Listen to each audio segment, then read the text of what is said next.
কাউকে অপমান করার দরকার নেই, ঝগড়া করার দরকার নেই, অথবা আবার উল্টো কথা ঘোরাবারও দরকার নেই, সোজা কথা বলা, সেইং হোয়াট ইউ মিন। যেখানে না বলার দরকার, say no. You have the right to say no for everything. কে কি ভাবলো দ্যাটস সেকেন্ডারি। হ্যাঁ, একটা ভালো উদ্দেশ্যের জন্য to say you know, be assertive in life. এমন একটি ডিগনিটি নিয়ে চলতে হবে জীবনে যাতে আপনাকে সহজে ঘাঁটাবে না মানুষ। এটা আপনার ভালো, সে মানুষেরও ভালো। অনেক সময় মানুষ বেশি ভালো মানুষ হতে গিয়ে তাকে অন্যরা ডিস্টার্ব করে, সে নিজেও ডিস্টার্ব হয়ে যায়, পরিবেশও দূষিত হয়ে যায়। আমি দেখেছি যে হস্টেলে এখন কিছু ছেলে আছে, তারা নিয়ম মেনে ঠিক তাদের নিজের কাজ করছে, পড়াশোনা করছে, রামকৃষ্ণ মিশনে দেখেছি হস্টেলে। আবার কিছু প্রকৃততে একটু দুষ্টু দুরন্ত, তারা যদি দেখেন মহারাজ একটু ঢিলে, একটু রিল্যাক্সড, একটু ভালো মানুষ, তারা সুযোগ পেয়ে যায়। এখন তাতে ক্ষতি কিছু নয়, কিন্তু যারা অন্যরা নিয়ম মেনে চলছে তাদের ক্ষতি হয়, তাদের উপরে চাপ পড়ে যায়।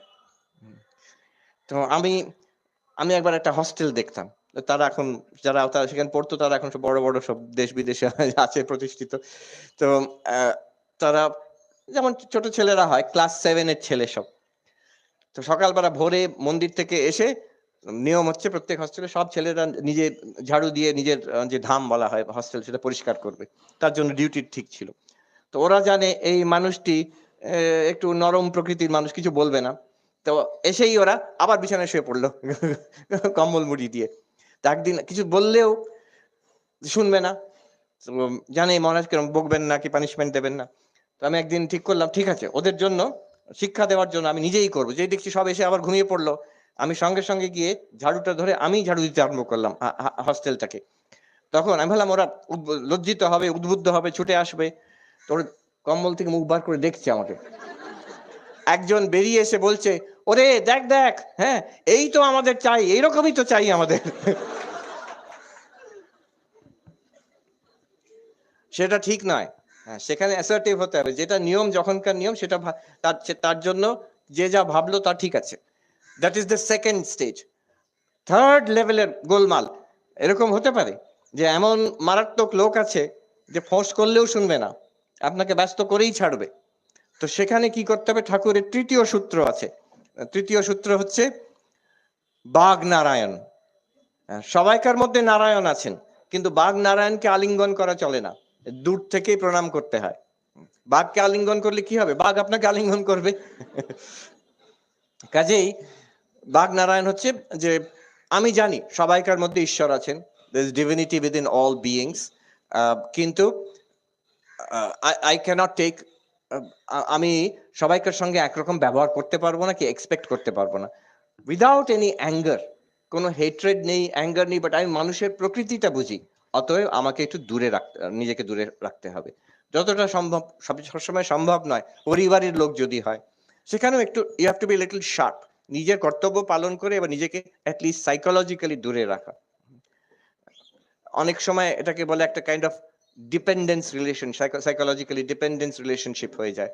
আমি দেখেছি মহিলা একা আমেরিকাতে, ইন্ডিয়ান পাঞ্জাবি, তিনি, তার কেউ নেই, কিন্তু তিনি নিজে খুব স্ট্রাগল করে নিজে দাঁড়িয়েছেন। একটি ভাই, তার মেন্টাল ইস্যুস, সে মাঝে মাঝেই গোলমাল করে, পুলিশ ধরে নিয়ে যায়, তিনি আবার ছোটেন তাকে রক্ষা করতে। তিনি যতই তার জন্য করেন, তার আবার মাঝে মাঝে গোলমাল হয়ে যায় সব। আমি বললাম যেটুকু করার দূর থেকে করবেন। এই যে বাঘ নারায়ণ, তার সহজে চেঞ্জ হবে না, ইউ হ্যাভ ইউর রেসপন্সিবিলিটি, ওইটুকু করবেন। কিন্তু তার জন্য আপনিও একদম ব্যস্ত হয়ে আপনার সাধারণ ভোজন গেল চুলোয়, এটা ঠিক না। So these are the 3 levels. মনে রাখতে হবে এবার যে আমাদের সংসারে অনেকটা দুঃখ কষ্ট আসে ফ্রম আদার পিপল, অন্য লোকের কাছ থেকে। How do I deal with that? এটাতে ম্যাক্সিমাম কাজ এটাতে হয়। Number 1, forbear, and we are too quick to react in this day and age. Second হচ্ছে যে ফোঁস করা, কামড়াবে না কিন্তু ফোঁস করবে। Maintain such a gravity, such a dignity. Thakur বলছেন মানুষ মানে মান, হুঁশ, যার নিজের মানের প্রতি হুঁশ আছে সেই তো মানুষ। মান মানে dignity. Of course he meant it in a spiritual sense, but even then, even in একটা সামাজিক দৃষ্টিতেও নিজের ডিগনিটির প্রতি একটা হুঁশ থাকা চাই। অ্যান্ড লাস্ট হচ্ছে ফাইনাল সলিউশন ইজ বাগনারায়ণ, দূর থেকে তুমি ভালো থেকো, but I don't want to have anything to do with you.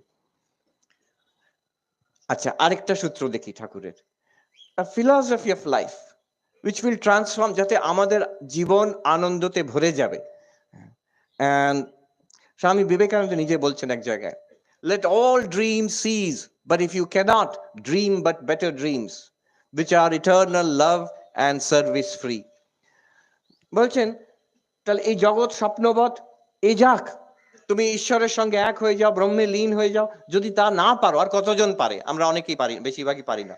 যদি তা না পারো, যদি স্বপ্নই দেখবে তুমি, এই সংসারেই যদি থাকবে, দেন তাহলে একটা ভালো সংসার হোক, let it be dream better dreams.